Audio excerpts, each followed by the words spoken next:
Ghibah adalah gunjing. Apa itu gunjing? Menceritakan aib yang ada pada seseorang yang dia tidak suka untuk diceritakan. Ya, dasarnya itu ada sama dia. Jalannya pincang, omongannya cadel misalnya, apalah, ada aib apa saja pada diri dia. Dia tidak suka. Kalau kita ceritain pasti dia marah. Maka itu namanya ghibah. Dan ini tidak boleh. Hukumnya diharamkan dalam Islam dan termasuk dosa besar dan penyebab siksa kubur. Oleh karena itu teman-teman, tidak perlu menceritakan apapun tentang orang kecuali kebaikan. Kalau nggak ada yang salah, jangan diceritain. Nggak usah ikut-ikutan. Kalau tidak ada pada dia lebih besar dosanya karena fitnah. Kalau ada ghibah, kalau nggak ada fitnah. Berarti nggak usah masuk ke zona orang lain, nggak usah.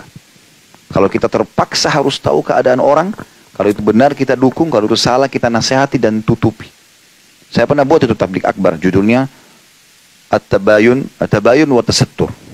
Cross check dan tutupi. Dan cross check pun ini kalau ada hubungannya sama kita. Baru kita cross check. Oh, saya mau pastikan sama dia. Karena ada hubungannya sama kita. Misalnya nama kita di bawah-bawah. Yaudah kita cross check. Kalau nggak ada hubungannya nggak usah. Ada cuplikan di TV kita lihat tidak ada hubungan sama kita. Ah, saya mau cross check juga. Cross check untuk apa? Hubungannya apa sama kamu? Nggak ada hubungannya sama sekali. Nggak perlu. Oh, ada orang beli mobil itu, saya mau cross check dulu ah, uangnya halal atau tidak. Nah, hubungannya apa? Gitu. Jadi nggak usah gitu ya. Nggak usah masuk ke alam orang lain. Makanya Nabi SAW sering saya ulangi riwayat ini. Beliau kalau pagi hari, kayak kita sekarang waktu duha begini, habis mandi bersih biasanya lagi kosong, beliau jalan dengan para sahabat. Mungkin menjenguk orang sakit, mungkin masuk ke pasar, apalah. Nah seringkali di tengah-tengah jalan atau di tengah proses itu ada wahyu turun. Itu sering terjadi. Maka Nabi SAW kalau habis mandi segala macam sudah rapi, mau keluar, begitu buka pintu banyak sahabat depan rumahnya. Yang paling pertama kalimat Nabi, jangan ada yang ceritakan aib sahabatku. Saya ulangi, jangan ada yang ceritakan aib sahabatku, karena aku ingin bertemu dengan mereka dalam kondisi lapang dada. Kita sekarang buka pintu, langsung, udah tahu belum? Telepon, udah tahu belum?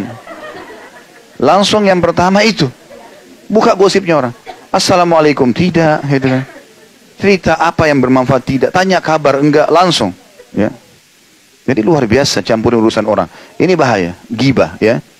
Kalau Bapak Ibu dengar orang menceritakan, apalagi kalau baru kenalan ya, baru kenalan sudah mulai cerita tentang aib suaminya, aib istrinya, pekerjaannya, berarti tidak layak jadi teman itu.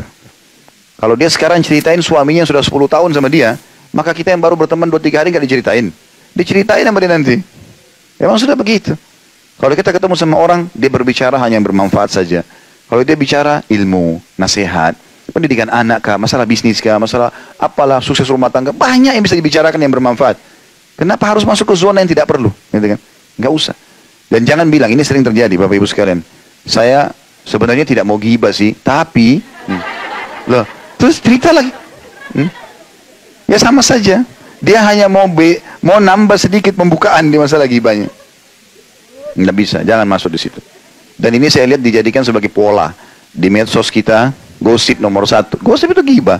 Masuk ke rumah tangga orang, ribut sama pembantunya, rumah tangganya dengan pekerjaannya, macam-macam mobilnya orang dibahas. Kadang-kadang dicari, mungkin kalau pakai sendal pun dibahas. Kenapa pakai sendal merek itu, kenapa begini dan begitu. Ini jadi masalah.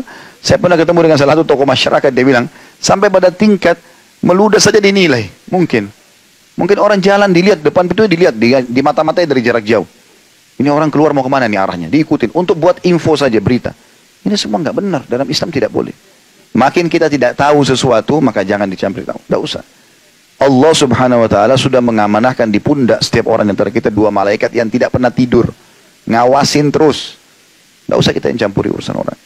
Sekali lagi kalau kita lihat ada aib, maka tugas kita luruskan. Kalau itu benar kita dukung. Kalaupun kita sudah luruskan, nasihati, tutup supaya dapat pahala ya. Terus sudah tahu fulan tuh, saya nasihatin tuh. Kan jadi hilang pahalanya. Nggak usah. Dan nasihatin orang antara kita sama Allah SWT. Para ulama salaf salih dulu, kalau mau nasihatin orang, dia tidak kenal. Dia datang mendekat lalu dia mengatakan, saudaraku, saya mendapat informasi, karena dia merasa dia sampai di bawah namanya. Maka dia ada urusan sama dia, mengatakan, telah berita begini dan begitu. Nasihat saya bertakwalah kepada Allah, harus begini, harus begitu, harus begini. Selesai. Kata orang-orang yang diberikan nasihat, saya mendengarkan suara itu dengan nasihat itu seperti sebuah air sejuk di musim panas. Karena nasihatnya bertakwa sama Allah, hati-hati dengan siksa kubur, hati-hati dengan siksa neraka. Bagaimana kalau orang itu begini dan begini, bagaimana kalau kau di posisi dia. Setelah selesai dia bilang, begitu saya balik, saya lihat orangnya tidak ada. Udah hilang, dia cuma nasihatin, dia pergi. Nggak butuh apa-apa. Jadi orang tidak ada masalah dunianya, karena dia berpikir bagaimana mendapatkan pahala. Sekali orang yang nasihatin dia baik, maka sudah didapat pahalanya, kan begitu. Itu yang mesti kita lakukan. Jadi tinggalkan semua ini, bahaya sekali. Ghibah ini yang sekarang sudah seperti menjadi sebuah makanan ya. Ya, seperti sudah orang gibahin suaminya sendiri, istrinya sendiri, anaknya, segala macam hal. Ya, pembantunya lah segala macam. Ada orang pernah interaksi sama kita teman-teman, dia punya kekurangan, dia udah berhenti, udah biarin aja sudah, dia berhenti selesai, udah jangan dicampuri lagi. Dia mau bicara apa terserah dia, pokoknya kita sudah tidak ada. Intinya kan mudaratnya kita sudah selesai. Begitu orang mukmin. Udah roda kehidupan harus berjalan, jangan sibuk urus terus masalah itu. Ada orang dibawa masalah, dia pernah masalah sama pembantunya 10 tahun sudah berhenti, pembantu itu masih diceritain sampai sekarang. Untuk apa sekarang? Cerita untuk apa? Manfaatnya apa? Dia masalah sama kita kan dia sudah berhenti. Ya udah selesai. Udah biarin aja. Kalau dia bicara dia pun bicara urusan dia sama Allah. Dan sampai kemana sih kata-katanya? Sampai di mana dia mau kata-kata? Dia cerita sama 3-4 orang, 10 orang habis itu berhenti kan? Kita panen pahalanya, gitu kan? Makanya seorang salafus saleh pernah digosipin oleh seseorang. Dia senyum. Kebetulan dia baru beli kurma masih sama tangkainya. Kurmanya masih segar-segar. Dia suruh muridnya satu orang bawa ini ke orang sana. Titip pesan ya. Bilang sebagai balasan atas kau transfer pahalamu, kau kasih pahalamu ke saya karena kau gosipin saya, ini balasannya, saya balas kau dengan kurma yang segar ini. Artinya dia ingin mendakwahi orang itu sekaligus juga memberikan gambaran, bahaya loh kamu, ini pahalamu hilang. Gitu loh.